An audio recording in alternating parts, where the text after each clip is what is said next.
la inmunidad innata. No quiero decir que los otros no sean importantes, pero este que me tocó a mí yo lo siento importante porque enlaza, van a ver ustedes cómo enlaza tanto la inmunidad natural como la inmunidad específica, ¿verdad?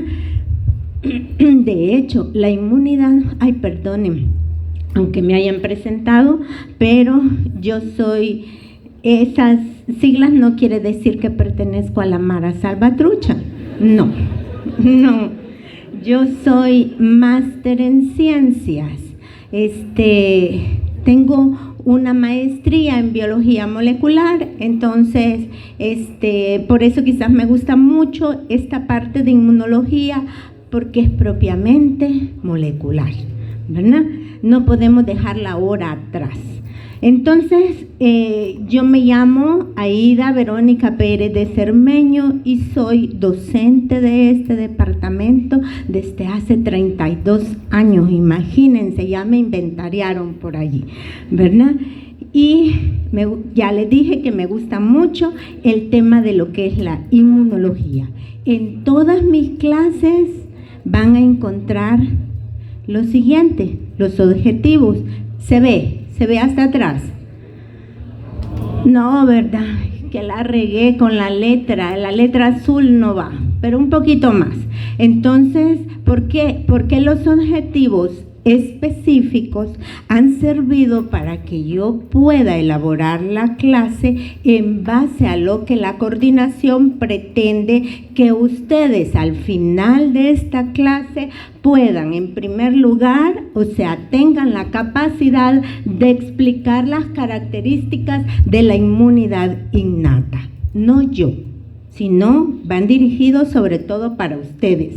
Describir las diferentes barreras físicas y sustancias relacionadas con la defensa innata en las puertas de entrada al cuerpo humano, reconocer de manera general los tipos de receptores celulares que permiten la identificación de moléculas extrañas, reconocer algunos grupos celulares encargados de la inmunidad inespecífica, que así se conoce también a la inmunidad innata, reconocer algunas moléculas o sustancias que participan en este tipo o en esta rama de la inmunidad y que dice interpretar las características, naturaleza, activación y funciones del complemento, ¿verdad? Entonces vamos a comenzar porque tenemos varios.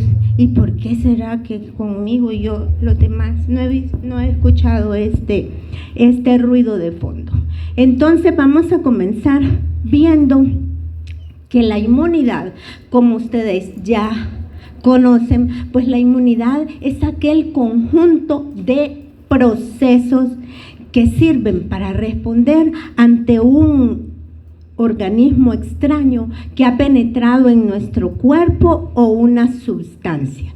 Eso es inmunidad. Pues resulta que la inmunidad puede ser clasificada a través de diferentes parámetros. Y uno de esos parámetros que yo les traigo hoy día, pues es la clasificación de la inmunidad según la estimulación por las sustancias extrañas. Ustedes podrán decirme, pero miren, en el libro que yo consulté no está clasificado de esa manera. Por eso estoy haciendo la aclaración que yo la traigo según los objetivos de la clase, esta clasificación de acuerdo a la estimulación por sustancias extrañas. Entonces podemos dividir la inmunidad en tres ramas. Tenemos la inmunidad natural y tenemos la respuesta inmune, que se divide en inmunidad innata e inmunidad adaptativa. Vean ustedes que el cuadro es bien representativo, porque la inmunidad natural no dice que es una respuesta inmune. no es una respuesta inmune. Entonces, ¿por qué? Porque la respuesta inmune son los mecanismos utilizados para dar, valga la redundancia, respuesta o solución a esa sustancia extraña, ¿no? Entonces, esta respuesta inmune tiene la peculiaridad de ser inducida. ¿Inducida por quién? Inducida, por ejemplo, por un microorganismo, por una sustancia extraña, por un antígeno, que no es lo mismo que el microorganismo. ¿Por qué no será lo mismo el antígeno que el microorganismo? Ya, tuvieron clase. Porque el antígeno forma parte del todo. ¿Quién es el todo? ¿Quién? El microorganismo, ¿verdad? Entonces, cuando ponemos en contacto con antígenos, se activa la inmunidad adaptativa. Cuando nos ponemos en contacto con el todo del microorganismo, principalmente, se activa la inmunidad innata. Ustedes saben que un microorganismo no va a tener solo un antígeno, sino que tiene una superficie rica en antígenos. Ahí tiene proteínas, tiene lípidos, tiene glicolípidos, etcétera. Solo en la parte de afuera, no digamos todo lo que él va a producir. Entonces, ese microorganismo es el todo. Y contra ese todo se activa como respuesta la inmunidad innata. Si ese todo se procesa, ¿quién procesa los microorganismos para destruirlos? Principalmente. ¿Qué otra célula? Los neutrófilos, correcto. Esos son los que van a la vanguardia, ¿verdad? Macrófagos y neutrófilos. Y de hecho, los neutrófilos van antes que los macrófagos. ¿Por qué? Porque nosotros tenemos mayor cantidad. Háganse un hemograma y van a ver mayor cantidad de leucocitos. Los que aparecen a la cabeza son los polimorfonucleares neutrófilos, ¿verdad? Entonces, lo que sucede es que si el todo no ha sido procesado por esas células, entonces se activa esta inmunidad innata. ¿Por qué? Porque ya vamos a ver las características que tiene. Si el todo, o sea, el microorganismo, se procesa a través de la fagocitosis, se destruye y se forman pequeñas moléculas, entonces esas moléculas van a activar a través de una presentación a la inmunidad adaptativa, inmunidad específica. ¿Por qué? Porque se van a formar moléculas específicas contra un antígeno. Estamos hablando en chino. Es integradora. Entonces yo entiendo que es integradora para mí y para ustedes. Por eso es que yo pregunto tanto, porque vean que a la altura de la 10ª clase ya tenemos que saber todo eso. Tenemos que saber qué es antígeno, qué es anticuerpo, qué es epítopo, qué es paratopo, todo eso. ¿Y eso qué implica? Que ustedes vayan a leer al libro, que no se queden solo con la clase. ¿Ok? Bueno, entonces esa es la respuesta inmune. ¿Queda claro la diferencia entre una respuesta inmune y la inmunidad? La respuesta inmune forma parte de esa inmunidad que es un todo, ¿verdad? Que son todos los mecanismos. Entonces, la respuesta inmune es un mecanismo que da, valga la redundancia, respuesta a una sustancia extraña. Pero, ¿qué sucede con la otra parte de la tabla? La inmunidad natural. La inmunidad natural es constitutiva. O sea, antes se creía, e incluso ustedes si van a revisar algún libro, algún texto que ya tenga sus añitos, no vamos a decir que esté viejo, sino que ya tenga sus añitos, incluso la inmunidad natural la clasificaban dentro de la inmunidad innata. Pero ahora se sabe que la inmunidad natural, por tener esta característica de ser constitutiva, o sea que permanece constante desde que nacemos, se separa con esas características. Entonces tenemos que la inmunidad natural es no inducida, no es respuesta entonces, no es inducida, es permanente, es constitutiva. ¿Cómo van a inducir una respuesta, por ejemplo, en la piel, en una piel que esté intacta? Siempre va a estar ahí y siempre va a reaccionar de la misma manera. Entonces, no es específica porque las barreras, como la piel y la mucosa, no van a presentar los receptores que van a tener las células que vamos a ver a continuación. Y no tiene memoria. O sea, actúa de la misma manera siempre ante el mismo antígeno o ante nuevos antígenos o ante miles de antígenos o de microorganismos. Eso es en cuanto a la inmunidad natural. En cuanto a la respuesta inmune, que sí es inducida, y ya lo expliqué por qué, tenemos la inmunidad innata y la inmunidad adaptativa. La inmunidad innata o inespecífica también es sinónimo. Yo puedo preguntar en el examen, la inmunidad inespecífica. Bueno, pero ¿y esta cuándo la vimos? Yo lo dije. Es sinónimo de inmunidad innata, es no específica. Aunque allí pónganlo entre comillas, por favor, porque eso que no sea específica, antes se creía que no presentaba especificidad, pero ahora se sabe que no presenta la especificidad que tiene la inmunidad adaptativa, pero sí la hay. Sí hay especificidad, aunque poca. Y la especificidad de la inmunidad innata la ha adquirido a través de moléculas, o sea, de patrones, de receptores, de microorganismos, que también lo vamos a ver aquí. Entonces, sí presenta especificidad, pero no en la proporción que lo presenta la inmunidad adaptativa. La inmunidad innata tampoco presenta memoria, o sea, no tiene memoria. Ella va a actuar igual, lo que dije, en la natural, de la misma manera ante cualquier microorganismo, diferente con la inmunidad adaptativa, que sí presenta memoria.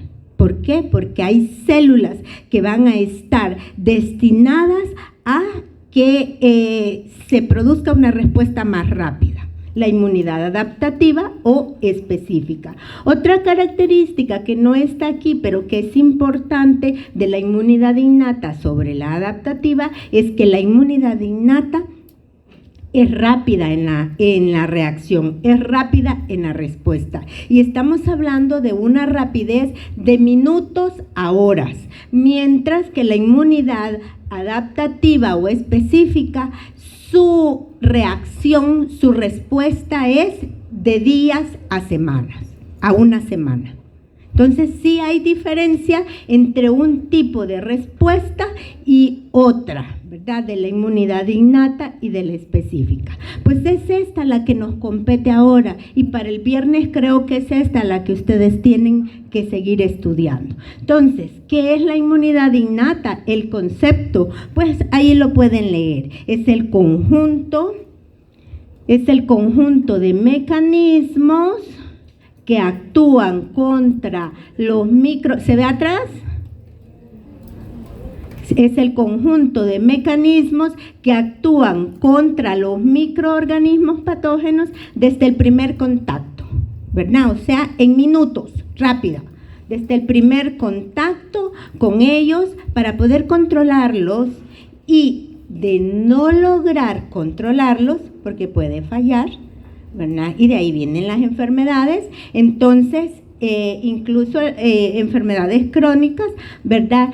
Entonces, inducir una respuesta inmune adquirida. Esa es la inmunidad innata como concepto.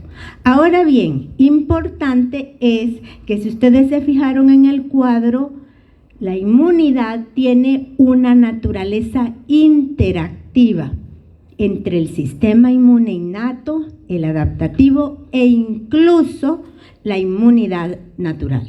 Es interactiva. ¿Qué quiere decir eso? Que actúa, que va de aquí para allá y viene.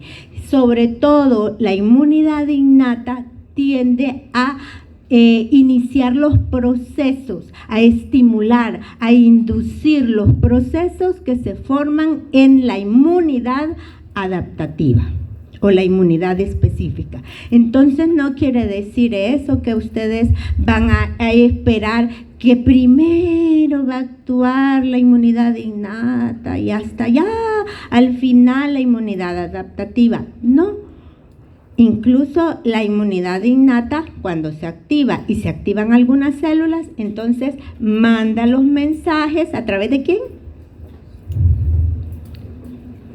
Correcto, así me gusta que conteste, a través de las citoquinas, a través de las quimiosinas, a través de fragmentos del complemento que lo vamos a ver posteriormente, que también hay fragmentos quimiotácticos. Entonces manda esas señales para que se active la inmunidad adaptativa, pero como la inmunidad adaptativa tarda un poquito más de tiempo, entonces nosotros vemos los efectos un poco más lentos, ¿ok? Pero esa naturaleza interactiva la presenta. No lo vean la inmunidad como aparte, como esto que están viendo aquí en la ¿cómo se llama? En la tabla. Ay, la inmunidad allá, la natural, aquí la innata y por allá la específica. No, todo se conjuga, ¿verdad? Bueno, entonces habiendo visto eso, vamos a ver la siguiente diapositiva. La inmunidad como tal presenta una primera línea de defensa. ¿Cuál es el nombre de esa primera línea de defensa? Natural, ¿verdad? Dentro de la primera línea de defensa, inmunidad natural, tenemos todo lo que son barreras. Y dentro de esas barreras tenemos la piel, las mucosas, las secreciones mismas de esa mucosa y también tenemos todos aquellos factores con capacidad bactericida. Ahí podemos mencionar el pH, la lisozima, bueno, etcétera. Lo vamos a ver posteriormente. Luego, una vez que esta primera línea es vencida, aparece o se activa la segunda línea de defensa. ¿Cómo se llama la segunda línea de defensa? Inmunidad innata. Dentro de los componentes de la inmunidad innata tenemos a los leucocitos fagocíticos, o sea, el proceso de la fagocitosis, incluso el proceso de la inflamación, la fiebre, ¿verdad? También sustancias antimicrobianas que vamos a ver posteriormente. Esta segunda línea de defensa, cuando ya no puede, cuando ha fallado por algún motivo, porque ese microorganismo sea muy virulento, entonces esta segunda línea activa la tercera línea de defensa, que es la inmunidad específica. Y en la tercera línea de defensa tenemos dentro de los componentes a los leucocitos especializados, como son las células B o linfocito B y las células T o linfocitos T. Hay una variedad bastante grande, incluso dentro de estas clonas. Y también, aparte de estas células, tenemos la parte humoral, que es la producción de anticuerpos, que ya lo vieron ustedes, ¿verdad? ¿Por qué se llama humoral? Porque son moléculas que tienen bajo peso molecular, ¿verdad? A esa otra línea de defensa. Entonces están constituidos así por todos esos mecanismos. Entonces vamos a ver ahora todos esos constituyentes, valga la redundancia, y vamos a ver ahorita la piel como barrera mecánica. ¿Cuándo es barrera mecánica? Cuando está intacta.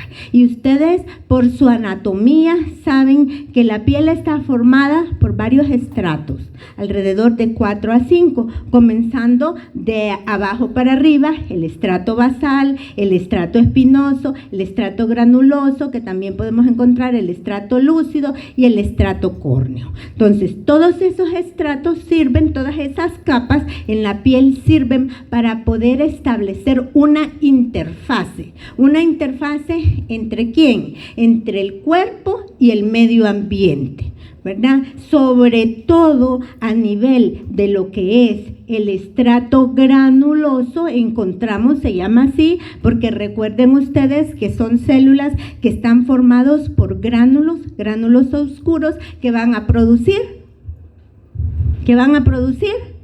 queratina, ¿verdad? Entonces se va a producir la queratina, y la queratina es un mecanismo de defensa, por ejemplo, contra los rayos ultravioleta, ¿verdad? La queratina. Además de eso, en la parte más arriba tenemos el estrato córneo. El estrato córneo que está formado ¿por quién está formado el estrato córneo? ¿Qué células forman el estrato córneo? Los queratinocitos. Entonces, los queratinocitos son células, muchos de ellos son células que ya no presentan orgánulos, u organelos. Entonces, esos queratinocitos se llaman corneocitos, y esos corneocitos muertos sirven para descamar, y al descamar está liberando la piel alguna bacteria que se haya unido a ellos. ¿Ok? Entonces son mecanismos de defensa natural, siempre y cuando esto esté intacto. Entonces, aparte de eso, de esos mecanismos, de lo que son el pigmento, la melanina, los melanocitos y los queratinocitos, pues tenemos sustancias, ¿verdad? A través de ciertas glándulas, las glándulas sudoríparas, que también van a irrigar la piel con sudor. ¿Y qué tiene el sudor? ¿Qué enzima tiene el sudor? La sudorina, me van a decir. La lisocima. Y la lisocima es una proteína que sirve para destruir a los microorganismos, ¿verdad? ¿Cómo actúa la lisocima? A nivel de la pared de los microorganismos. Destruye en la pared de los microorganismos un componente que se llama peptidoglicano, ¿verdad? Entonces, eso es también parte de la defensa natural. Y no ha habido una respuesta, sino simplemente se echan a andar. ¿Quién no suda? Díganme, yo estoy sudando ahorita, ¿verdad? Entonces, está defendiendo mi cuerpo, está liberando también estrés, calor también, ¿verdad? Porque necesita el cuerpo regular fisiológicamente. La inmunidad en sí es la mejor respuesta fisiológica que tenemos para lograr la homeostasis. ¿Y qué es la homeostasis en nuestro cuerpo? Es el equilibrio de todos los sistemas, y eso yo me acuerdo que lo vi allá, imagínense, hace 40 años allá en fisiología, ¿verdad? Me explicaron que esa era la homeostasis, y me lo explicaron a través del calor, y como yo sudo bastante, rapidito se me quedó, ¿verdad? Entonces, eso es la inmunidad. La inmunidad es el mejor mecanismo homeostático que tiene nuestro cuerpo. Pero ¿qué sucede? Además del sudor, además de la barrera de la piel, también hay ácidos grasos en la piel, ¿sí o no? A veces cuando no nos bañamos, ¡ay! Se siente el ácido graso, aquel sudor ácido, ¿verdad? Entonces hay que bañarse también, porque es importante el baño, limpia también a los microorganismos. Entonces los ácidos grasos en nuestra piel están formados por la descomposición de estos, de ácidos, de lípidos, como por ejemplo el ácido undesilénico, el ácido leico, el ácido... Ay, ya se me olvidó, pero son un gran montón de ácidos que lo que hace que una vez que son descompuestos van a disminuir el pH en la piel. Y en la piel tenemos un pH ácido que destruye a la mayoría de las bacterias y microorganismos que llegan allí. Entonces vean, todo eso es barrera natural con la que contamos todos los seres vivos, ¿verdad? Bueno, una vez que tenemos la barrera natural intacta y que funciona perfecto, no hay problema. Pero ¿qué hay si esa barrera se rompe? Si por desgracia hay un trauma, una herida, una cirugía, una quemadura, una intoxicación también, entonces se ponen a andar. Ya ha penetrado una sustancia, un microorganismo, entonces se echa a andar la primera defensa de la respuesta inmune, que es la inmunidad innata. Y la inmunidad innata está formada principalmente a nivel de la piel por ciertas células como son las células dendríticas. Pueden ver ustedes ahí que las células dendríticas se caracterizan por ser células que presentan proyecciones digitiformes, no dedos. Ay, es que la célula dendrítica dijo ella que presentaba dedos. No, yo dije proyecciones digitiformes como estas. ¿Y para qué sirven esas proyecciones digitiformes? Para poder capturar microorganismos. Las células dendríticas. Las células dendríticas provienen de la línea leucocitaria. O sea, vienen de la parte mieloide leucocitaria y tienen varios orígenes. Por ejemplo, los monocitos pueden dar, los precursores de los monocitos pueden producir cierto tipo de células dendríticas. Las células dendríticas en la piel reciben el nombre específico de células de Langerhans.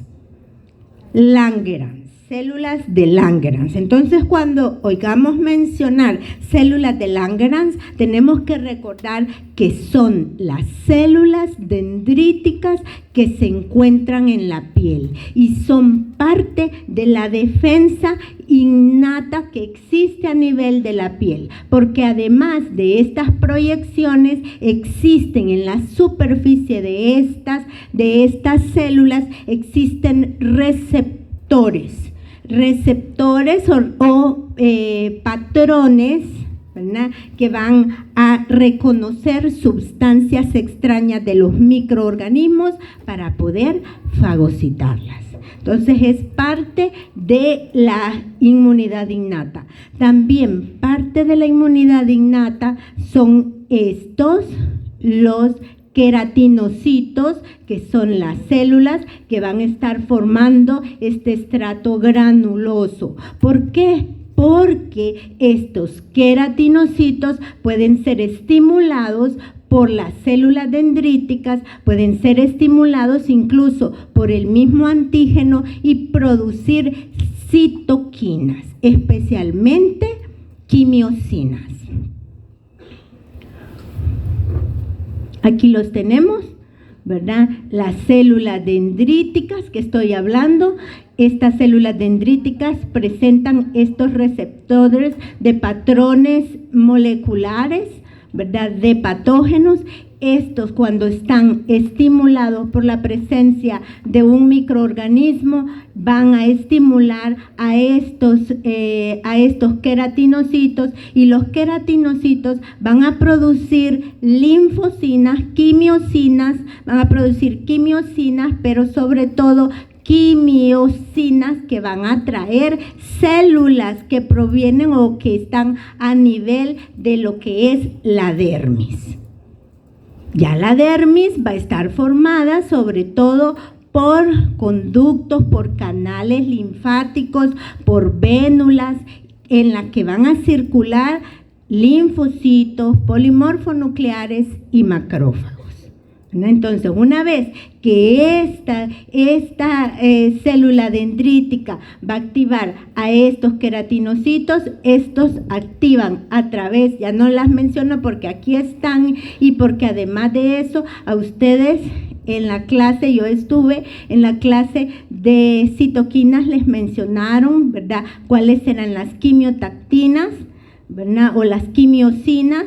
Y las quimiosinas lo que van a hacer es atraer a estas células que circulan a nivel de la sangre a través del proceso de diapédesis, o sea, las células que circulan en sangre se van a unir al endotelio vascular, van a trasvasarlo, ¿verdad? Y van por estas quimiosinas a llegar al sitio de infección. En ese sitio de infección se está formando otro proceso. ¿Cuál? ¿Qué proceso se está formando aquí?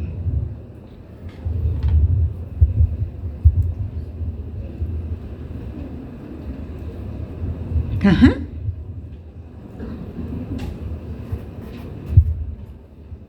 ¿Qué proceso se está formando aquí?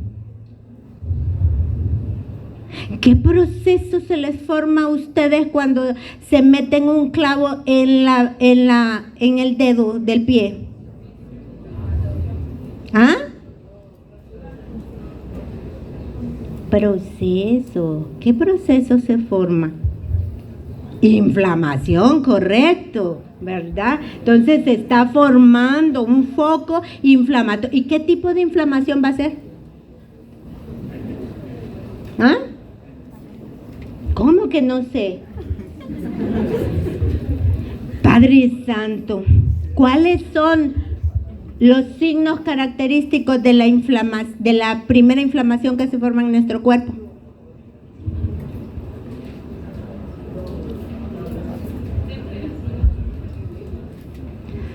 Se forma la inflamación aguda. ¡Caramba! La inflamación aguda es el primer mecanismo que se forma cuando nosotros tenemos una infección. Se le produce enrojecimiento, hay induración, hay calor. ¿No lo han sentido? Son los signos de la inflamación aguda. Y lo ven, ay, tengo inflamación y aguda, mamá, porque está bien rojo y tal vez tienen un barro de allí todo inflamado, ¿verdad? Entonces, a esta parte van a llegar estos leucocitos que he mencionado anteriormente, que han sido atraídos hacia el foco infeccioso. Donde entró el microorganismo, en ese lugar se va a formar un proceso infeccioso, una inflamación. La inflamación aguda, siempre y cuando sea controlada por el mismo cuerpo, es beneficiosa, y eso se los explicaron también, ¿verdad? Está defendiendo. Y vean ustedes todas las células que ya llegaron allí. Ya no solo son las células del sistema inmune innato, estas atrajeron a las células del sistema inmune específico. Pero ¿qué sucede específicamente con esa célula dendrítica, que es conocida también como célula presentadora? Esa célula dendrítica, una vez que ha fagocitado o que ha endocitado los microorganismos, los va a procesar, los va a destruir, los va a metabolizar, como lo que hacen los macrófagos. ¿Para qué? Para poder, esta célula tiene la capacidad no solo de captar el microorganismo y procesarlo, sino también de poder desplazarse, de poder moverse por factores quimiotácticos también y llegar hasta lo que son los ganglios linfáticos. No se va a ubicar en la sangre, no. Ella busca los ganglios linfáticos, los vasos linfáticos. ¿Para qué? Porque el vaso linfático es una forma de llegar hacia el sitio donde ella quiere, que son los ganglios linfáticos regionales. Depende de dónde esté la infección, a esos ganglios va a llegar. Si por ejemplo ustedes tienen una infección en la garganta, los ganglios linfáticos que reaccionan son los retroauriculares, porque están cerca. ¿Y cómo llega allí el microorganismo? Pues a través de estos conductos linfáticos. Y esa célula es encargada de llevar a ese microorganismo procesado y presentarlo adentro de los ganglios linfáticos. Ustedes han visto microanatomía y saben cómo está formado un ganglio linfático. Entonces, adentro del ganglio linfático, esa célula, la célula dendrítica, la célula de Langerhans, va a presentar el antígeno a los linfocitos, específicamente CD4 positivos, o sea, los linfocitos T ayudadores o T helper. Vean que no me quedé solo arriba, que defendió y aquí. No, está defendiendo de forma integral. He llegado hasta la parte de la inmunidad específica, pero ¿cómo? Enlazada esa inmunidad específica por la célula presentadora de antígeno, que es la célula dendrítica, o sea, la célula de Langerhans de la piel. ¿Ok? Bueno, entonces esa es la forma de defenderlo, pero también hay en la misma piel y se considera que forma parte de la defensa inmune innata, de la defensa o de la inmunidad innata, de la respuesta innata, los linfocitos T, o sea, linfocitos, una clona de linfocitos T helper, o sea, linfocitos CD4 positivos que se llaman intraepiteliales y que permanecen allí entre los queratinocitos. Ese tipo de linfocitos tiene en su chip, tiene en su ¿cómo se llama? Memoria, tiene una respuesta, un tipo, ya ha sido estimulado a nivel de los ganglios linfáticos, ha sido estimulado con un antígeno específico y se queda a nivel de la piel. ¿Para qué? Para que cuando exista el mismo estímulo por ese antígeno, puede reaccionar rápidamente. Entonces, por eso lo consideran como parte de los componentes de la inmunidad innata. ¿Queda claro eso? Vaya, eso espero, porque yo pregunto según el proceso. Les estoy, ¿cómo se llama? Les estoy adelantando. Vamos a ver la siguiente. Entonces, esa es la piel como defensa, como respuesta. Ya la vimos como barrera, ya la vimos como respuesta, y ahora veamos un poquito de lo que son las mucosas, que se parece un poquito. Manda. Tengo una pregunta. Como característica de la respuesta innata decía que no tiene memoria. Fíjese que si quiere baja para que todos oigamos, porque si yo no le oigo.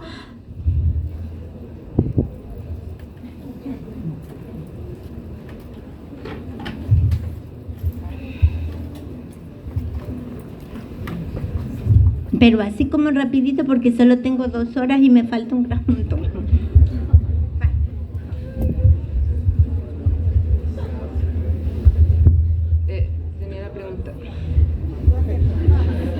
Tenía la pregunta de que como característica de la respuesta innata mencionaba de que no tiene memoria, pero al hacer uso del movimiento de los linfocitos T helper, menciona de que, o sea, una vez ya expuestos con los antígenos, son capaces de básicamente tener memoria para responder de manera rápida cuando se presenta el mismo microorganismo.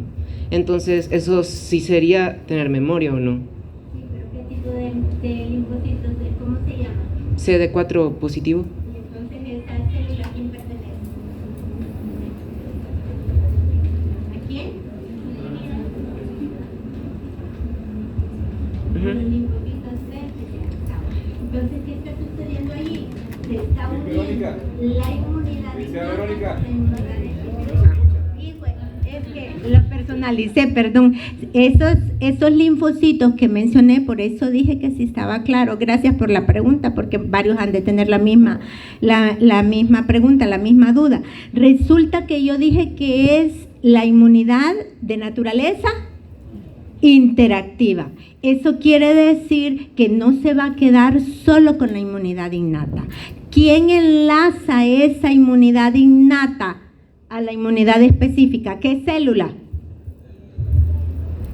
¿Qué célula? ¿Qué célula acabo de decir que enlaza la célula de Langerhans, la célula dendrítica? Pero célula dendrítica hay en muchas partes, así es que díganme célula de Langerhans, así a nivel de la piel, ¿verdad? Entonces, esa célula de Langerhans activó a ese linfocito T especializado y se formó una respuesta, pero como en la piel eso debe de ser rápido la respuesta, entonces los linfocitos T que tienen memoria se ubican intraepitelialmente y defienden también, y defienden rápido, pero forman parte de esa inmunidad específica.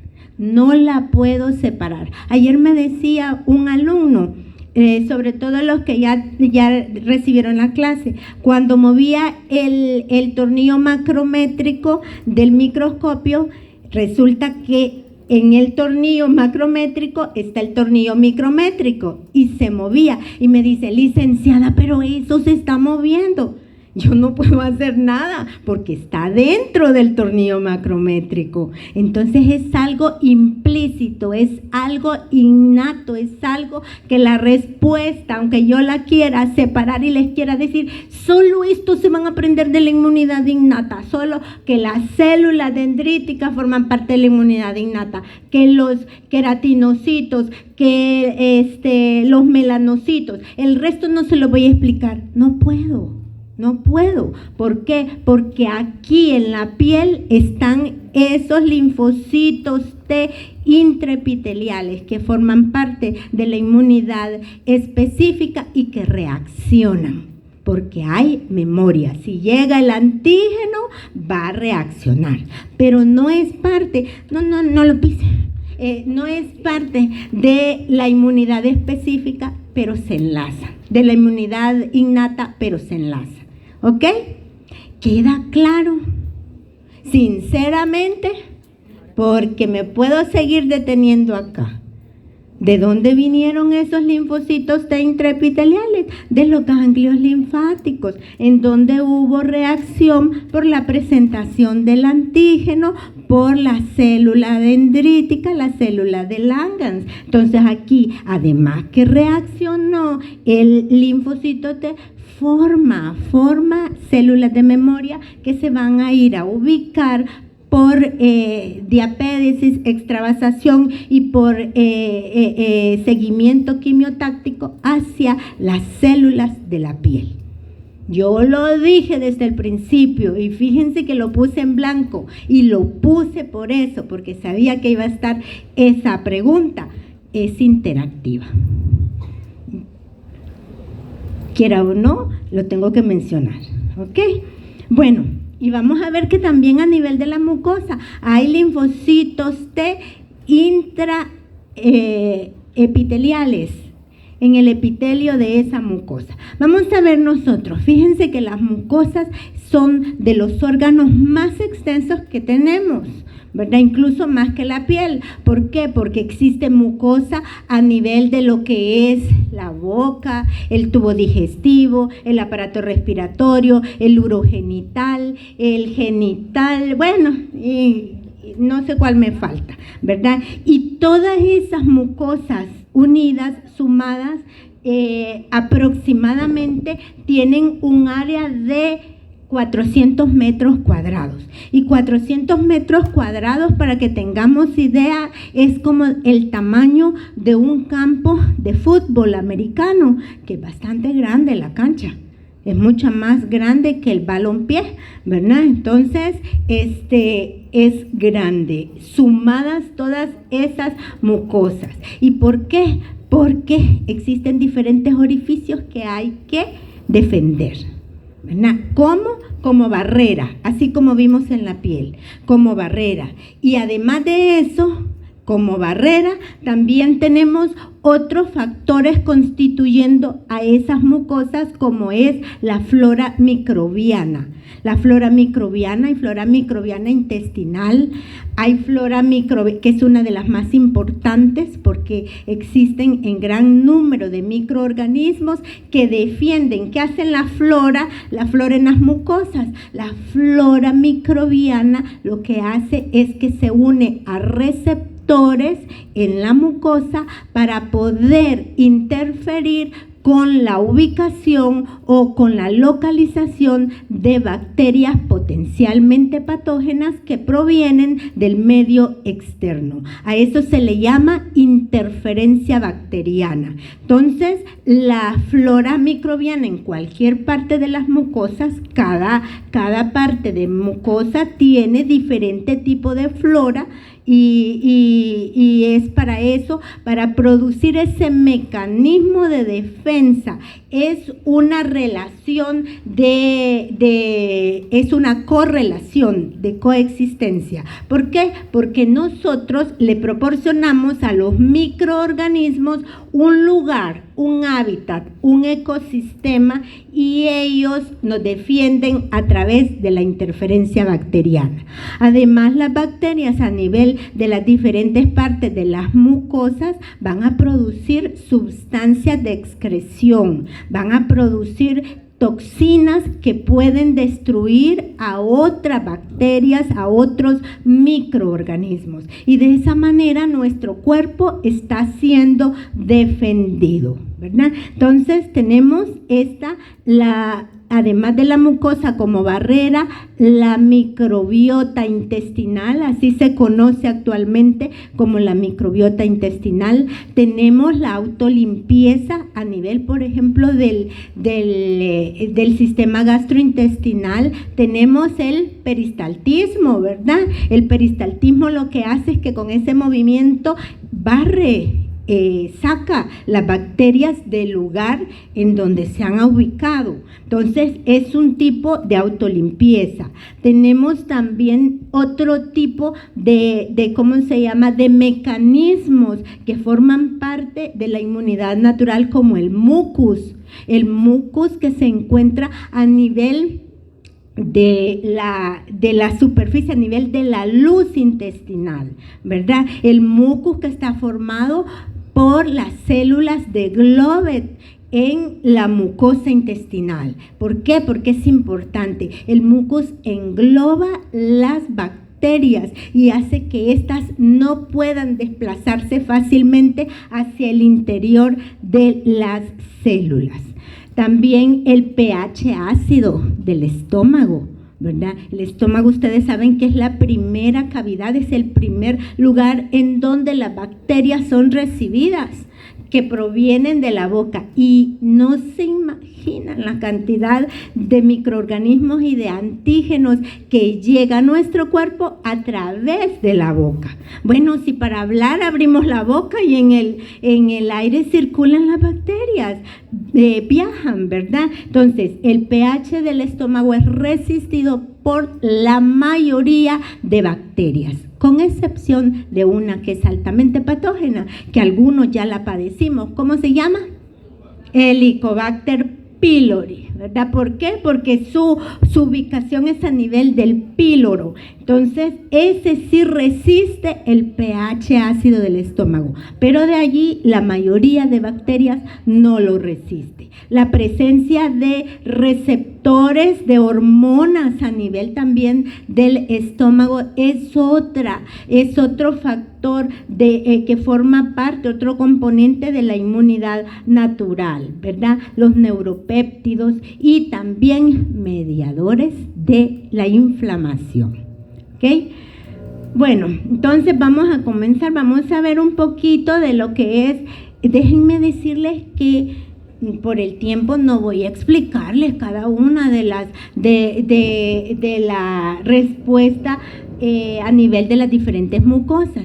Pero como esta mucosa es importantísimo, la mucosa del tracto digestivo es importantísima, entonces vamos a hacer referencia a esta, a la del tracto digestivo y también a la del tracto respiratorio. A ustedes les queda de tareita ir a buscar cómo responde la mucosa urogenital y qué me faltaría, y a nivel también, por ejemplo, de las mucosas oculares, cómo se defiende. Entonces vamos a ver nosotros que como un mecanismo de defensa a nivel de lo que es la mucosa intestinal tenemos estas células, ¿verdad? Las células de Paneth que está formando el epitelio intestinal. Esas células de Paneth están formadas por microvellosidades, y las microvellosidades ustedes saben que sirven para barrer, para limpiar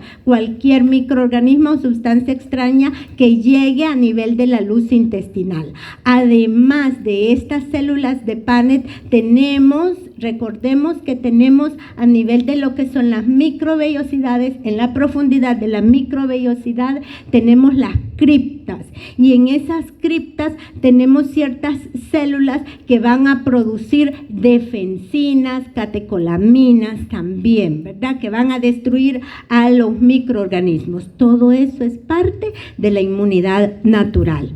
También las células de la mucosa intestinal se unen a través de las uniones estrechas, como son la unión estrecha por las miosinas, la actina, o sea, la claudina y la ocludina, que hacen que esas células permanezcan completamente unidas, y de esa manera los microorganismos les es muy difícil poderlas penetrar.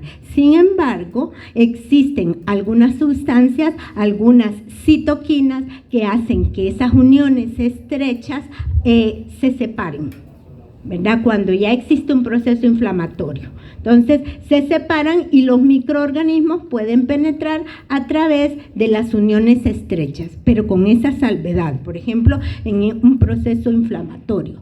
Además de eso, tenemos de las uniones estrechas, de las defensinas formadas a nivel de lo que son las criptas, tenemos entre las células de Paneth, entre las células epiteliales de la mucosa, tenemos un tipo de célula inmune que no presenta microvellosidades, sino que en vez de las microvellosidades, a nivel de lo que es la membrana de esta célula, a nivel de la luz intestinal, producen depresiones. O sea, la membrana va a producir depresiones para poder englobar los microorganismos que llegan a través de ella, a tener contacto. Esa célula recibe el nombre de células M a nivel de la mucosa intestinal, ¿verdad? Las células M, como les explicaba, engloban los microorganismos y hacen que esos microorganismos atraviesen esas células M, y a nivel de la cara basal, entonces van a exponer el microorganismo a un grupo de células del sistema inmune que se conocen, grupos que se conocen como placas de Peyer. Las placas de Peyer están adyacentes a nivel de lo que es la submucosa, están adyacentes en la submucosa después de las células M, y las placas de Peyer están formadas por células dendríticas y por macrófagos y acúmulos de linfocitos B y linfocitos T. Ahí están también las células especializadas, ¿verdad? Entonces yo no las puedo separar, y estas reaccionan contra esas bacterias que han penetrado la mucosa a través de las células M, ¿verdad? Es una forma de poderlas penetrar. ¿Qué sucede con esas bacterias? Pues son procesadas por estas células, que son las células dendríticas. Aquí no se llaman células de Langerhans, ¿verdad? O de Langerhans. No. Aquí esta célula dendrítica va a procesar esa bacteria y una vez procesada y destruida en pedacitos, ¿va a viajar a dónde? A los ganglios linfáticos. Ganglio linfático es el órgano. Vaso linfático es el conducto que lleva hasta el ganglio. ¿Ok? Entonces va a viajar por la circulación linfática hasta alcanzar el ganglio más cercano, los ganglios mesentéricos, si estamos en la mucosa intestinal, ¿verdad? El ganglio, y adentro del ganglio, eso significa este círculo, adentro del ganglio, la célula dendrítica va a presentar el antígeno, ¿verdad? El pedacito ya procesado de la bacteria a los linfocitos TCD4 positivos que están vírgenes, no han tenido contacto con nadie más, ¿verdad? En el ganglio. Y allí se van a producir, ¿verdad? Se va a producir estimulación de otras células especializadas, como son los linfocitos B. Se van a diferenciar a células plasmáticas. Las células plasmáticas van a producir anticuerpos. Esa clase ya la vieron y yo estuve aquí. Anticuerpos de tipo, ¿es mucosa? Inmunoglobulina A. Y esa inmunoglobulina A va a ser llevada al sitio, a la mucosa, y la inmunoglobulina A va a pasar a través de las células M de este lado, de este lado basal a la luz. Y es ahí donde tenemos una mayor cantidad de inmunoglobulina A. ¿Ven? Y yo no estoy dando clase de anticuerpos, pero como ya lo vimos, no lo puedo dejar tampoco atrás. ¿Ok? Y así llega la inmunoglobulina A las mucosas. ¿Queda claro? Yo espero, porque yo en el examen voy a preguntar del proceso. ¿Algo que no les haya quedado claro acá?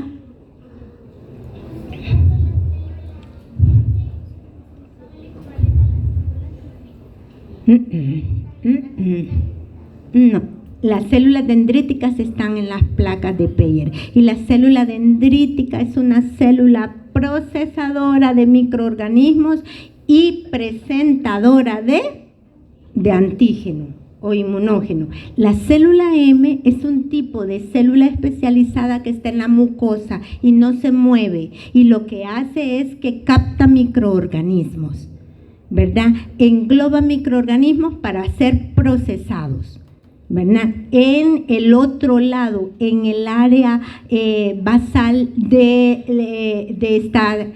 la mucosa, o sea, a nivel de la submucosa, en donde van a estar las placas de Peyer. Las placas de Peyer se encuentran en el intestino delgado y existen como un buen número y son importantes para defender la mucosa intestinal, estas placas de Peyer. Pero no es lo mismo esta célula procesadora y presentadora de antígeno que la célula M, que es estática, que se encuentra en la mucosa intestinal y que lo único que hace es transportar el microorganismo de la luz a la submucosa. ¿Otra pregunta? Han sido buenas las preguntas, eso quiere decir que están poniendo atención. Anteriormente casi no me han preguntado, y es que fíjense que los otros coordinadores me han dado menos tiempo para esta clase, y esta clase, como dijo el licenciado, es integradora, ¿verdad? Bueno, entonces veamos la mucosa del árbol respiratorio, un poquito parecida a la mucosa intestinal, solo que veamos que en esta mucosa del árbol respiratorio la tenemos aquí representada. Vean ustedes, siempre está el mucus como parte de los factores o de los componentes de la inmunidad innata. El mucus formado por la mucina, que es una glucoproteína, que ya dije, lo que hace es, ese moco va a enlentecer, va a englobar los microorganismos, ¿verdad? Luego tenemos, después del mucus, una capa fluida de líquido para mantener ese mucus en esta posición. Los cilios, que tienen la misma función que en el caso de la mucosa intestinal, lo que hacen es que el cilio en este caso actúa como látigo, ¿verdad? O sea, el cilio, atrapa el microorganismo y lo saca de esta manera. Siempre acuérdense del látigo, ¿verdad? También tenemos las células ciliadas, ¿verdad? Ya saben, y las células aquí, la número 5, caliciformes, que van a formar lo que es el mucus, ¿verdad? Muy bien, todo ese son mecanismos de la inmunidad innata o componentes de la inmunidad natural. Y también, como parte de la inmunidad natural, tenemos el mecanismo de la tos, ¿verdad? De la tos, del estornudo, para poder sacar a los microorganismos del interior. Ay. ¿Cómo está formada? Ay, a veces se comporta mal. ¿Cómo está formada esa mucosa respiratoria? Aquí, miren, lo mismo casi, ¿ve? Por la célula epitelial de la mucosa ciliada, ya no voy a decir eso, por las uniones estrechas, los desmosomas. Además de eso, va a estar formada en la parte de la submucosa, en la parte basal de la submucosa, vamos a encontrar acúmulos linfoides y también encontramos células dendríticas. Entonces tiene mucho parecido, ¿verdad? Pero aquí vamos a ver nosotros que las células dendríticas lo que están haciendo es que atraviesan uno de esas prolongaciones entre las uniones estrechas para alcanzar los antígenos que están a nivel de la luz. ¿De la luz de qué? De la luz del epitelio bronquial, porque ya estamos a nivel de lo que es el bronquio. O sea, esta parte de los bronquios está defendida por las células dendríticas. Hay células M también, pueden ver ustedes, células M y los acúmulos linfoides. Pero más abajo de los bronquios vamos a encontrar a nivel de lo que son los alveolos, a nivel de esta parte del alveolo, vamos a encontrar unas sustancias que se denominan surfactantes.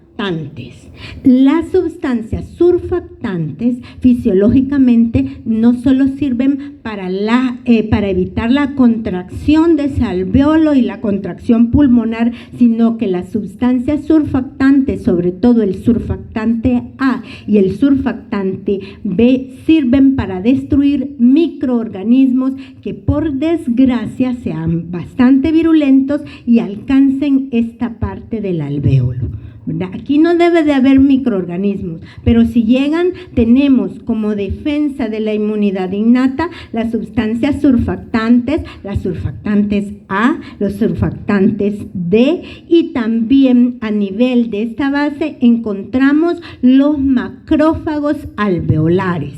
Los macrófagos alveolares van a defender contra los microorganismos, produciendo fagocitosis y procesos inflamatorios. ¿Ok?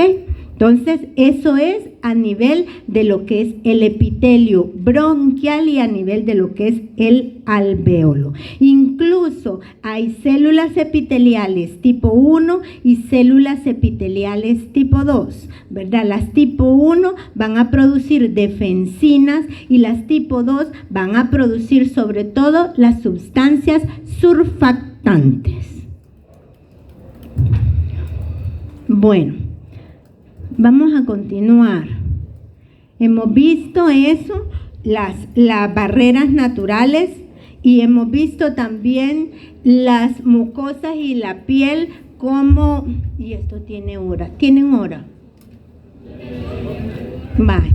Entonces, ahora vamos a ver otra parte importante de la inmunidad innata, que son los receptores de reconocimiento, que como les decía a ustedes, son los que le van a dar la especificidad a la inmunidad innata. No en la cantidad o en la proporción de especificidad que tiene la inmunidad específica, pero la inmunidad innata actualmente se sabe que cuenta con esa especificidad. Esos receptores se conocen con las siglas PRR, ¿verdad?, que significan receptores de reconocimiento de patrones moleculares asociados a patógenos.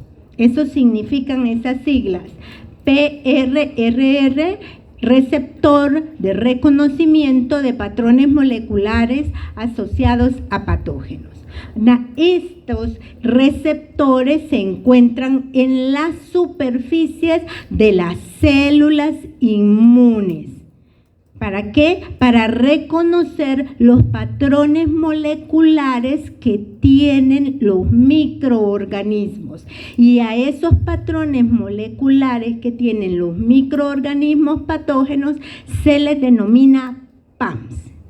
Entonces, los PAMs están en los microorganismos y los receptores están sobre todo en las células del sistema inmune. ¿Ok? Entonces, los PAMs ahora actualmente son conocidos como MAMs. Ya no solo PAMs, porque antes se creía que estas moléculas correspondían solo a los microorganismos patógenos, pero ahora se sabe que todos los microorganismos tienen, sean patógenos o no, presentan esos patrones moleculares asociados a microorganismos. Por eso ahora se conocen como MAMs. Entonces los van a encontrar en algunos libros ya no como PAMs, sino que como MAMs, pero son sinónimos. Dentro de los patrones moleculares asociados a microorganismos tenemos, por ejemplo, partes moleculares como los lipopolisacáridos, es un compuesto de la pared de las bacterias. El peptidoglicano, también otro componente de la pared de las bacterias. Ácidos lipoteicoicos son ejemplos de MAMs, ¿verdad? MANAMs, que son componentes de MANAMs y glucans, componentes de la pared de los hongos, y también se puede considerar como MAMs el ADN y ARN de los microorganismos. Por lo tanto, tenemos MAMs que están en la superficie de las células inmunes y MAMs que se encuentran en las estructuras vesiculares internas de esas células del sistema inmune, dentro y fuera, para reconocer estas moléculas, como por ejemplo el ADN y el ARN, que forma parte de los microorganismos y de los virus también. ¿Queda claro entonces cuáles son los MAMs y cuáles son los receptores, verdad? ¿Sí? Veamos. La siguiente, existe una buena cantidad de esos receptores de reconocimiento de patrones moleculares y ahí los tienen. Existen los receptores que son conocidos con el nombre y uno de los más conocidos como receptores TOL, ¿verdad? Los receptores TOL.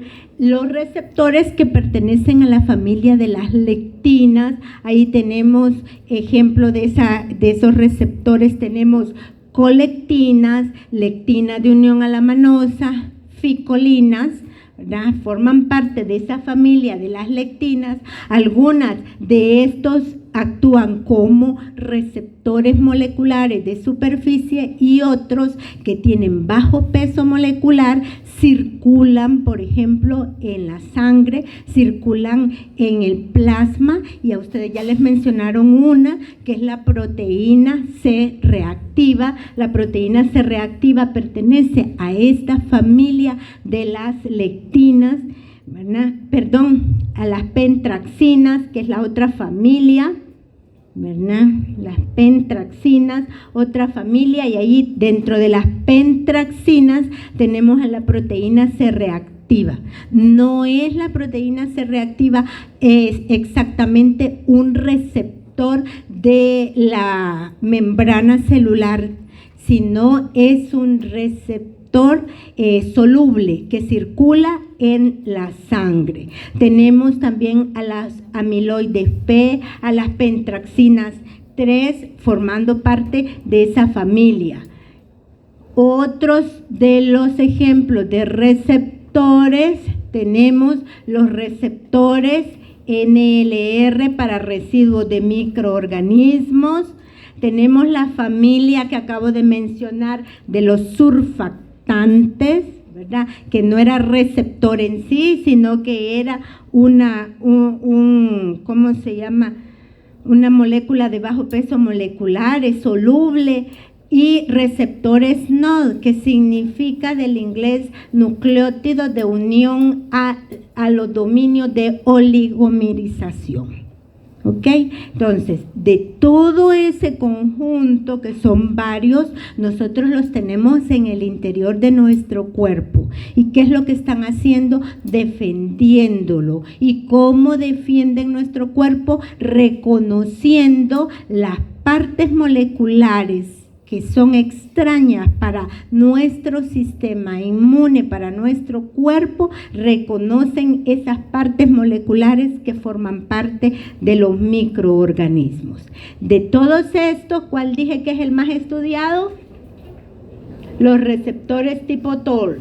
Estos, los primeros, por eso van a la cabeza, son los más estudiados, son los que se reconocieron primero con esta función, ¿verdad? Y los receptores tipo TOL existen alrededor de unos 15 a 20 tipos de receptores tipo TOL, ¿verdad? Entonces, están afuera, por ejemplo, de los linfocitos T, de las células dendríticas que ya lo vieron allí. Se abrevian TLR, receptores tipo TOL, ¿verdad? Y también lo podemos encontrar a nivel de lo que son las partes vesiculares de estas células. Van a ir a estudiar un poquito de los receptores TOL porque me interesan, ¿verdad? Y a mí no me alcanza ya mucho el tiempo. Lo puedo preguntar, así es que estudien. Si no lo entienden, me buscan. Ya el jefe dijo que nos va a ¿cómo se llama?, activar un tiempo para las consultas. Además de los receptores, que son los que ayudan a reconocer esas partes moleculares de los microorganismos, existe como ayuda en el sistema inmune innato, en la respuesta innata, los factores celulares, de lo que ustedes saben bastante, ¿verdad? ¿Por qué? Porque lo vieron en microanatomía. Entonces tenemos que existen diversos leucocitos que participan en este tipo de respuesta mediante la producción de o la excreción o la activación a través de mediadores de la inflamación. Y yo se los he clasificado como células, en primer lugar, células fagocíticas. ¿En dónde van a participar estas células fagocíticas? ¿En qué proceso? En la fagocitosis, y la fagocitosis que forma parte del proceso más grande que se llama inflamación. Muy bien, ¿qué es lo que hacen? Fagocitan. ¿Y quiénes fagocitan principalmente? Los fagocitos mononucleares. ¿Por qué se llaman así? Se llaman mononucleares porque vean que su célula, la célula está formada por un solo núcleo, y generalmente estos núcleos están hendidos o están ¿cómo se llama?, formando esta hendidura. Ejemplos de estos mononucleares, fagocitos mononucleares, tenemos el monocito. El monocito circula en sangre, defiende, hace el proceso de la fagocitosis en sangre, y solo son algunas pocas horas que circula en sangre para luego ese monocito pasar a los tejidos. Y cuando pasa a los tejidos, el monocito se denomina macrófago. Entonces, el monocito en sangre, el fagocito en sangre, va a ser el monocito.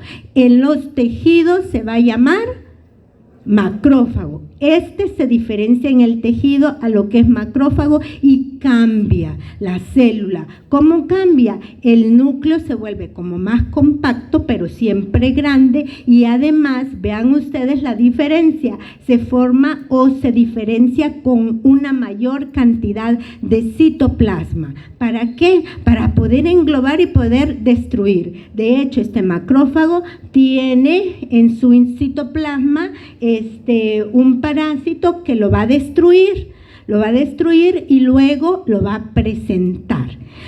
Otra de las células que actúa muy bien como célula presentadora sería el macrófago. Ya dijimos una, ¿verdad?, que forma parte de la inmunidad innata y que enlaza a la inmunidad innata con la inmunidad específica. ¿Cuál es? ¿Célula presentadora? Y es de las mejores. Luego le sigue el macrófago, que es tisular, y luego también los linfocitos B, ¿verdad? También son presentadoras, pero no son tan eficientes como las dos anteriores. La primera que vimos ahí, vean la importancia de la célula dendrítica. Entonces, funciones, aquí ya dije que es la fagocitosis y digestión intracelular. Y además de eso, ya se los dijeron en la clase anterior, estos producen, una vez que están activados, producen citoquinas, ¿verdad? Citoquinas y, ya lo dije, la presentación del antígeno. Todas estas son funciones de estas células monocíticas, ¿verdad? Luego, aquí dentro de los productos, secreción de citoquinas como el factor de necrosis tumoral alfa, importante en la respuesta inmune para activarla, ¿verdad? La interleuquina 1 beta, la interleuquina 6 y la interleuquina 8 e interferones tipo 1. ¿Cuáles son los interferones tipo 1? El interferón alfa y el interferón beta. ¿Ok? Hay diferencia, hay tipo 1 y hay tipo 2. Los macrófagos, cuando se ubican en los diferentes tejidos, reciben nombres específicos. Dentro de esos tenemos, si el macrófago se ubica a nivel del cerebro, se llama células de microglia, también ya lo conocen. Si se ubica a nivel del pulmón, en los alvéolos, se llama macrófago alveolar. Si se ubica en el hígado, el macrófago recibe el nombre de células de Kupffer. Lo conocen, ¿verdad? A nivel de los riñones, los macrófagos mesangiales. A nivel de, nódulo linfático, dice, ¿verdad? Sí, macrófagos residentes y también tenemos macrófagos circulantes. Y a nivel del vaso, ¿verdad?, el nombre del órgano, o sea, macrófagos del vaso. Muy bien, entonces esos son cuando son ubicados esos macrófagos en diferentes partes de nuestro cuerpo. Otro tipo de células fagocíticas son los polimorfonucleares, específicamente conocido como polimorfonuclear neutrófilo. ¿Por qué se llama polimorfonuclear? Pues porque su núcleo se divide en varios, es un mismo núcleo, solo que aquí no tiene la hendidura, sino que aquí el núcleo se divide en varios segmentos. Cuando está inmaduro, 2, cuando está maduro, 3, como está aquí, ¿verdad? Entonces, el polimorfonuclear es una célula fagocítica por excelencia, una célula inflamatoria, es la primera célula que acude al sitio en donde se produce la inflamación. ¿De qué tipo? Dije, aguda, correcto, ¿verdad? Entonces, la célula que activa en ese proceso de inflamación aguda como primera línea de defensa es el neutrófilo. ¿verdad? Luego llega el macrófago, sí, pero es ese el primer, es la ambulancia que llega. Entonces, además de producir citoquinas, también participa en la fagocitosis, en la muerte celular y digestión intracelular, ¿verdad? En la defensa antimicrobiana. Y ahí tenemos los productos y mecanismos que realiza, ¿verdad? Dentro de los productos vamos a tener que participa en procesos oxidativos y no oxidativos. Oxidativos a través de las enzimas que tiene a nivel de esos gránulos en su citoplasma. Por eso es que vemos el citoplasma granular, ¿verdad? Es excelente fagocítico, pero no presentador nunca de antígeno, ¿verdad?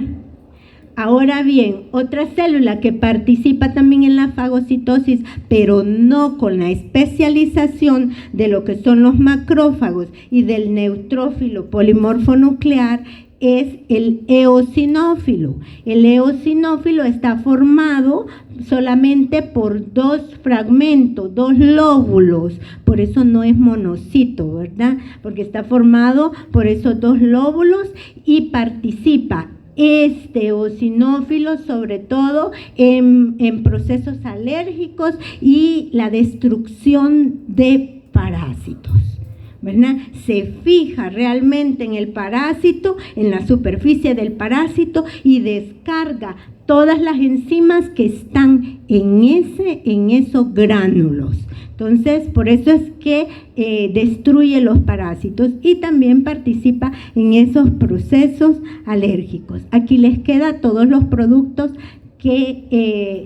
los productos metabólicos y mecanismos también en los que participa. Células importantísimas también dentro de la respuesta inmune innata. Tenemos los mastocitos. Los mastocitos, conocidos también con el nombre de célula cebada.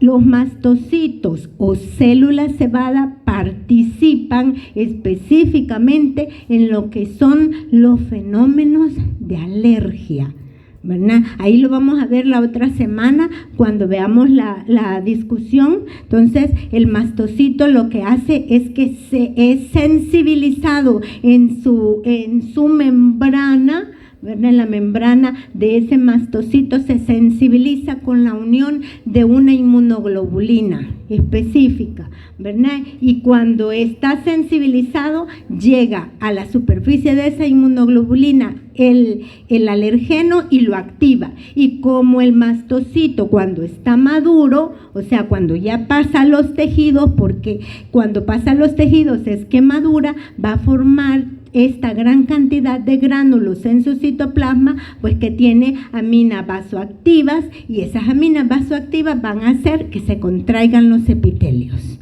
¿verdad? Lo mismo el basófilo, aunque no es parte no es una célula cebada, el basófilo, ¿verdad? ¿Cómo se llama? El basófilo también tiene la misma función y participa en los procesos alérgicos al igual que la célula cebada o mastocito. Luego, células importantísimas también dentro de la inmunidad innata, ya la vimos al principio, son las células dendríticas. Ya no voy a hablar mucho de las células dendríticas, solo que las funciones importantes en las que participa es captura y presentación de antígenos, regulan también la respuesta inmune a través de la generación o del estímulo de las citoquinas, y en el proceso de tolerancia inmunológica también es importante. Creo que van a tener una clase de lo que es tolerancia inmunológica. Ahora bien, células, solo eso tenía, sí. Ahora, otro tipo de células importantes dentro de la inmunidad innata son las células linfoides.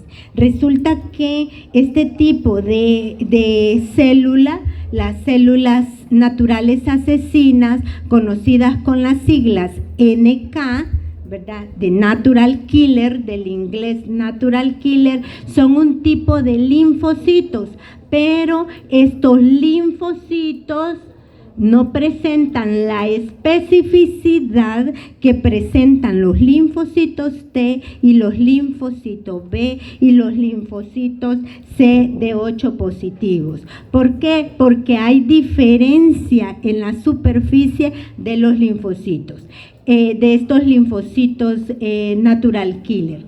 Aparentemente, en un microscopio de luz corriente, estos linfocitos son igual al resto. Pero si lo vemos molecularmente, estos linfocitos presentan un tipo de receptor diferente al de los linfocitos B y T, ¿verdad?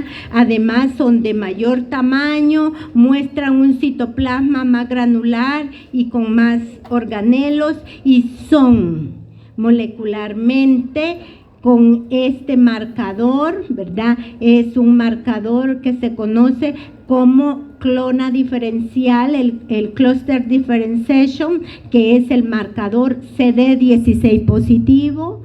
El CD es negativo, el CD4, no son linfocitos T helper, son natural killer, ¿verdad? Presentan este marcador que dije que es cluster differentiation 56. ¿Qué le pasa? No, hombre, si eso no es inglés, eso yo solo estoy, ¿verdad? Alto, y el CD56 bajo. O sea, tiene que tener estos marcadores en su superficie para decir que es un natural killer. Y eso solo se hace a través molecularmente. ¿Ok? Bueno, entonces, ¿cómo actúan las células NK? ¿Por qué se llaman natural killer? Pues las células NK actúan, la vamos a pasar al centro, ya casi, como dicen en la tele, ya vamos a terminar.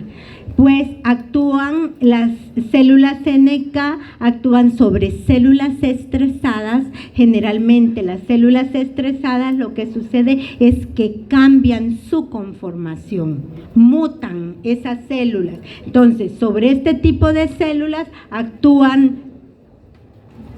Si no les interesa, pueden salir, porque a mí me duele la garganta. Entonces actúan sobre estas células estresadas o sobre células infectadas por virus, ¿verdad? ¿Cómo actúan? Resulta que esas células que han cambiado, ya sea por mutación o por la presencia de virus, van a cambiar su conformación, y en la superficie de estas se van a unir o se van a producir ciertas moléculas diferentes que van a ser reconocidas por anticuerpos.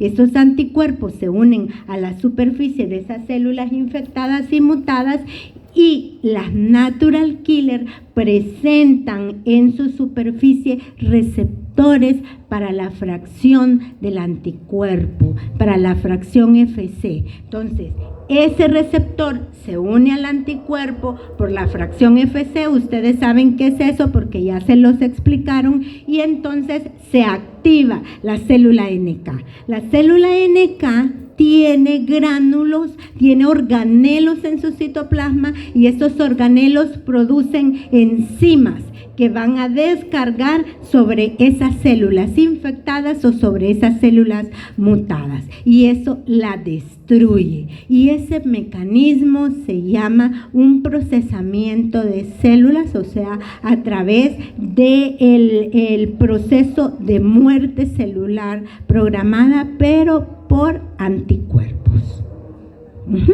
Porque ha actuado los anticuerpos. Muy bien.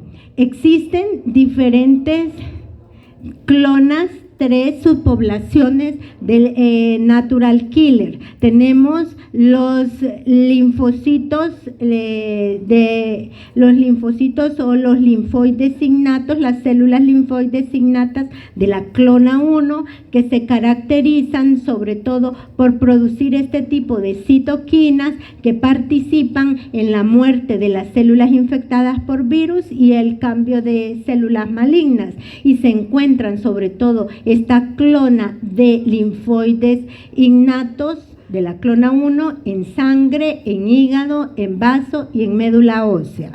Ahora, los linfoides innatos de la clona 2 producen otro patrón de citoquinas diferentes, vean ustedes, y actúan sobre todo destruyendo células infectadas por virus, por parásitos como los helmintos, pueden destruirlos también, y tenemos que participa actualmente en procesos alérgicos como es el asma y la alergia, porque ahora se sabe que la inmunidad innata a través de estas células puede producir también fenómenos alérgicos. Y tenemos los linfoides o las células linfoides innatas de la clona 3.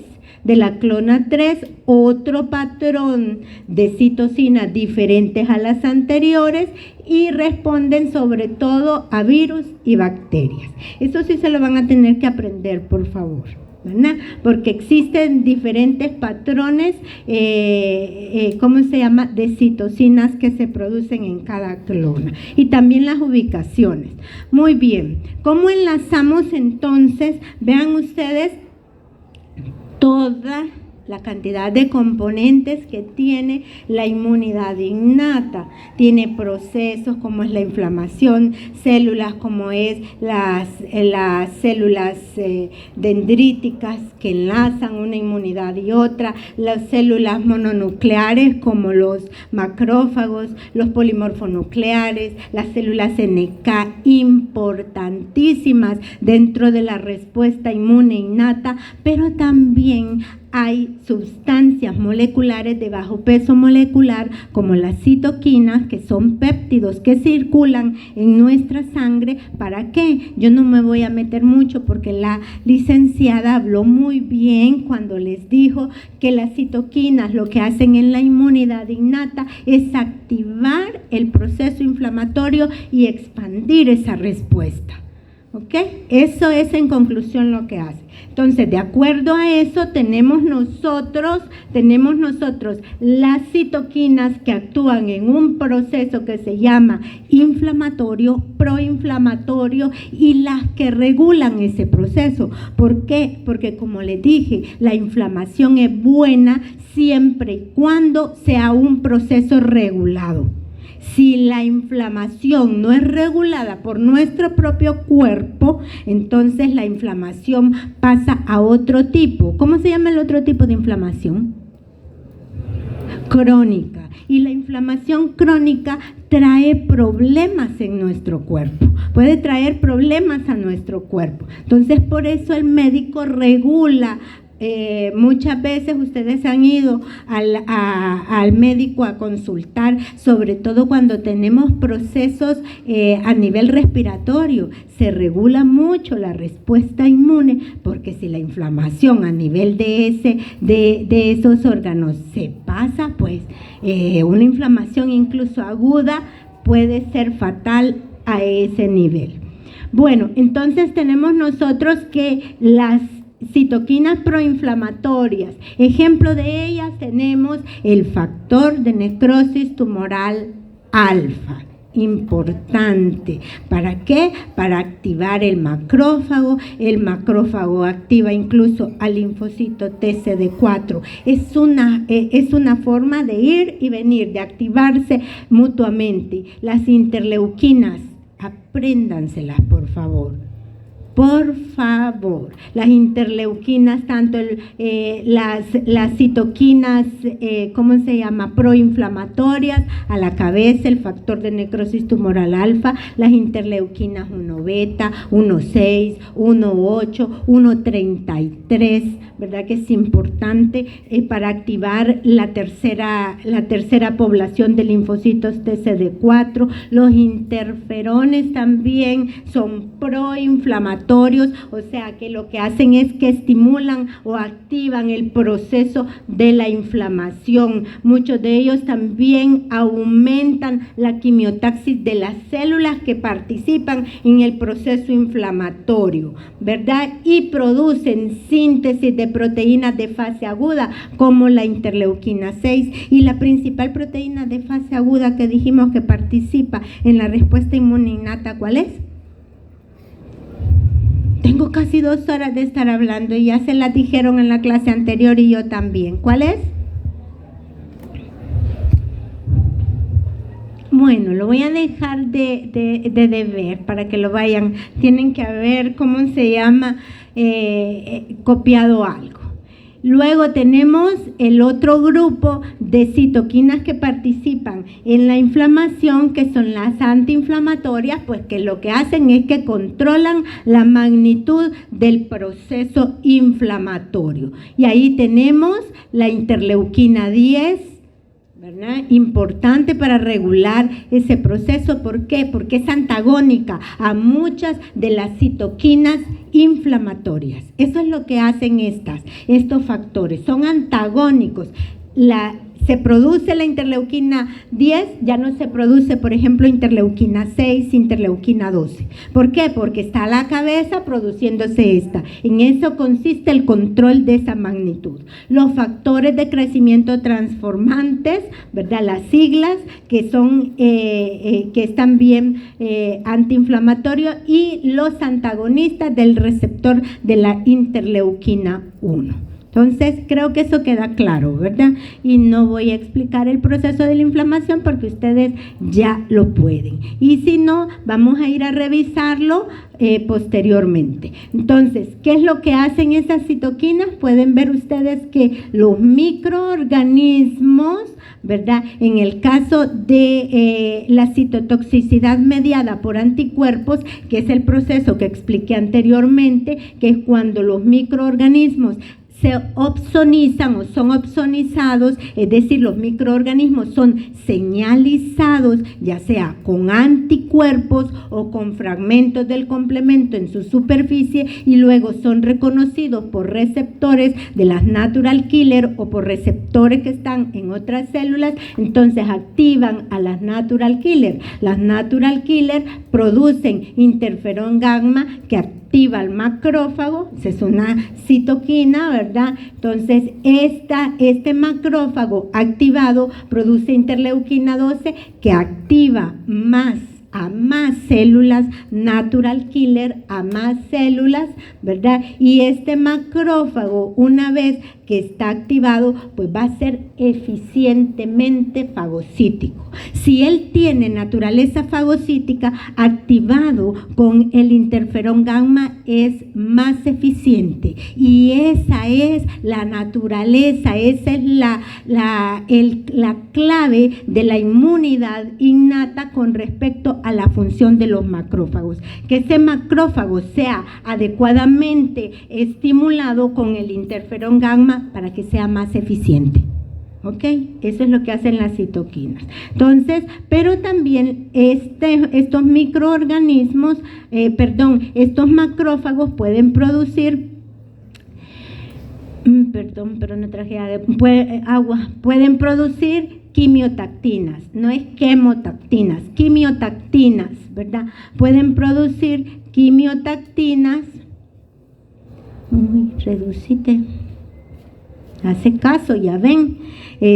Pueden producir quimiosinas como el factor de necrosis tumoral alfa, la interleuquina 1, y atraer a los neutrófilos que van a actuar a nivel del proceso inflamatorio agudo. Es para concluir casi, ¿verdad? Y por último, vamos a ver por último, y como suelen decir, no menos importante, el sistema del complemento. El sistema del complemento es un sistema importantísimo en la inmunidad innata. De hecho, se cree que es uno de los más importantes, y el sistema del complemento es un conjunto de proteínas circulantes, sobre todo en la sangre y en diferentes tejidos, ¿verdad? Es humoral, ¿por qué? Porque presenta moléculas de bajo peso molecular, y porque circulan. Y además este sistema fue descubierto como un complemento, por eso se llama así, un complemento, como la pareja ideal para la acción de los anticuerpos. Lo descubrieron en el siglo pasado, fue descubierto por un investigador que se llamaba Ehrlich, ¿verdad? Y a través de, fíjense que eran experimentos tan sencillos como Ehrlich puso a reaccionar un suero.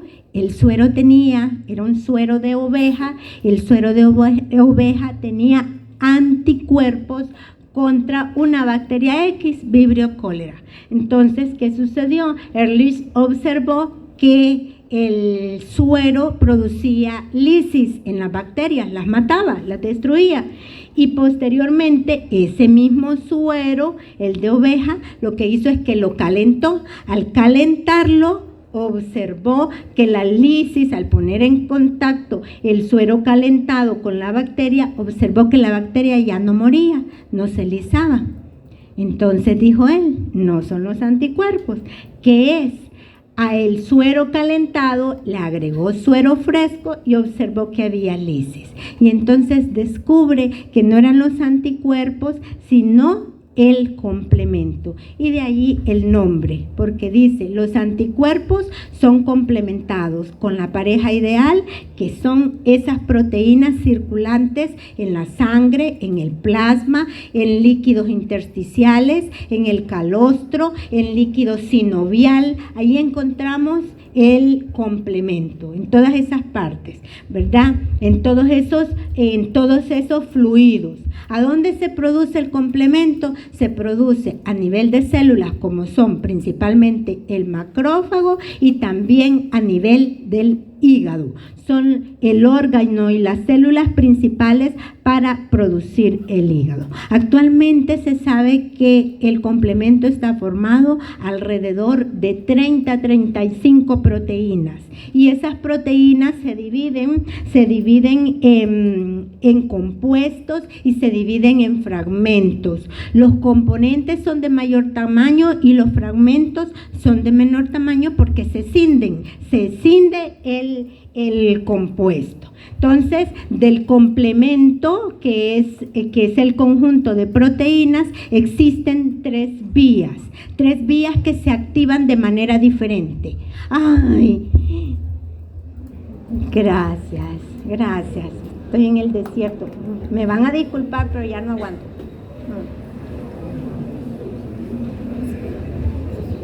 Está bien rica, gracias. Bueno, tenemos tres vías.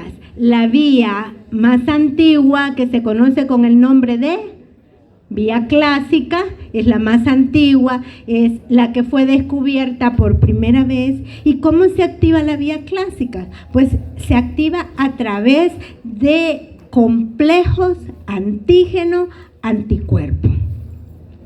Es decir, que los anticuerpos opsonizantes, que dije que eran las opsoninas, no quiénes son, ¿qué son? ¿Qué son las opsoninas? Son moléculas que se unen antígenos en la superficie de un microorganismo, o que se unen a la superficie de un microorganismo y que lo señalizan. Ya se los habían dicho también. Ejemplos de opsoninas tenemos anticuerpos. ¿Qué otro dije? Fragmentos del complemento, ¿verdad? También pueden ser opsoninas, fragmentos del complemento. Entonces, aquí tenemos un complejo antígeno, esta es la pared de un microorganismo, este en verde, aquí dice, ¿verdad? Este es un componente de la pared, puede ser una proteína, a la proteína se le unió, ¿qué es esto? Un anticuerpo. ¿De qué tipo sería este anticuerpo? ¿Qué clase de anticuerpo tiene esta forma y circula en sangre y es que es abundante en sangre? Ay, camán, no puede ser que no me puedan decir ni eso. La inmunoglobulina G, ¿verdad? Un monómero, la inmunoglobulina G es un monómero por la forma, ¿verdad? Entonces, se forma este complejo antígeno-anticuerpo y entonces eso da lugar a la activación de la vía clásica del complemento que se activa por medio de este componente. El primer componente que se activa en la vía clásica se llama C1 porque fue descubierto por primera vez. Sí, ¿verdad?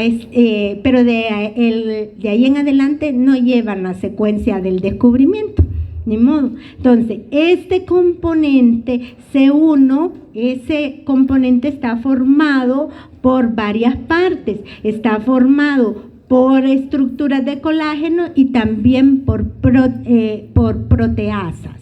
Esas proteasas lo que van a hacer es cortar otros fragmentos que circulan en la sangre, que no me voy a meter allí, ¿verdad? Y van a irse uniendo los fragmentos, cuando son escindidos, se van a unir a la pared de la bacteria. El complemento tiene la peculiaridad de actuar, de actuar en forma de cascada enzimática, es decir, que se activa un componente y se van activando los siguientes. ¿Para qué se activa de esa manera? Para que se amplifique la respuesta. Todo lo que se activa así de forma en cascada enzimáticamente se hace para amplificar un proceso, ¿okay? Que se haga más grande. Entonces, una vez activado y terminado, va a llegar hasta su proceso final, que ya lo vamos a ver. La otra de las vías que se parece mucho a la vía clásica, es la vía de las lectinas de unión a la manosa. Yo les dije que habían receptores que circulaban porque tenían... Me voy a quitar el micrófono cuando yo oiga que están hablando mucho, no les va a quedar grabado. Entonces les dije que habían receptores que circulaban por bajo peso molecular en sangre, ¿verdad? Y la lectina es una de ellas. Entonces, la lectina, esta vía se llama así porque la lectina, que es este componente, se une a azúcares neutros como es la manosa, la glucosa, la la fucosa, ya se me olvidó, el N-acetilglucosamina, que son carbohidratos neutros. Entonces, esta lectina se une a ellos. No hay necesidad de que haya anticuerpos. La lectina tiene esa capacidad de unirse a esos componentes, a esos azúcares neutros, y se activa muy parecido a al primer componente de la vía clásica. Luego, la tercera y última vía, ¿verdad?, es la vía alterna. Esta vía alterna surgió después de la clásica, ¿verdad? La vía alterna surgió de la vía clásica y se llama así porque existía otro camino, no solo la vía clásica, sino que existía el segundo camino en ese entonces, y por eso se llama vía alterna. Esta vía alterna se une a través de un fragmento, se une a las estructuras moleculares, no necesita tampoco complejo antígeno-anticuerpo, se une a ciertas estructuras moleculares como por ejemplo el peptidoglicano de las bacterias, a través de un factor que circula en sangre, y ese factor es un factor que se llama C3. ese factor C3 se activa constantemente. Es una forma de vigilancia en nuestro cuerpo para activarse constantemente y se activa sin necesidad incluso de algunos de componentes extraños. Entonces, tiene que estar siendo regulado por nuestro propio cuerpo para que no forme respuesta inmune contra nuestro organismo. Entonces, ¿qué sucede? Las 3 vías Jabolovic convergen al final, sí, es que ya sé, al final en una vía que se llama el complejo de ataque a la membrana. O sea, las 3, la vía clásica, la vía alterna y la vía de la lectina de unión a la manosa, no solo manosa, ya expliqué que no solo manosa, sino que así la descubrieron. Entonces, van a finalizar en ¿cómo se llama? Actividad biológica, que es la lisis del microorganismo. ¿Y cómo se va a lisar? A través del complejo de ataque a la membrana. Los componentes finales se van a unir para formar poros en la pared de la bacteria, y al formar este poro en la pared de la bacteria la va a lisar. ¿Por qué? Porque va a salir compuestos del citoplasma de la bacteria y esta va a romperse por lisis. Entonces, el paso final de esas 3 vías, el fin último, es la formación del complejo de ataque a la membrana en la pared celular de los microorganismos, que se llama, ese complejo se abrevia como MAC. Es una sigla, por lo tanto van todas en mayúscula. Muy bien, creo que hasta aquí. Solo me van a ir a investigar, por favor, esta última parte, porque creo que ya no tengo tiempo, acerca de las funciones biológicas del complemento. Lisis, opsonización, activación de la inflamación y la limpieza de los complejos inmunes. Muchas gracias, me lo estudian por favor, van a dar una leidita y les agradezco por la atención prestada.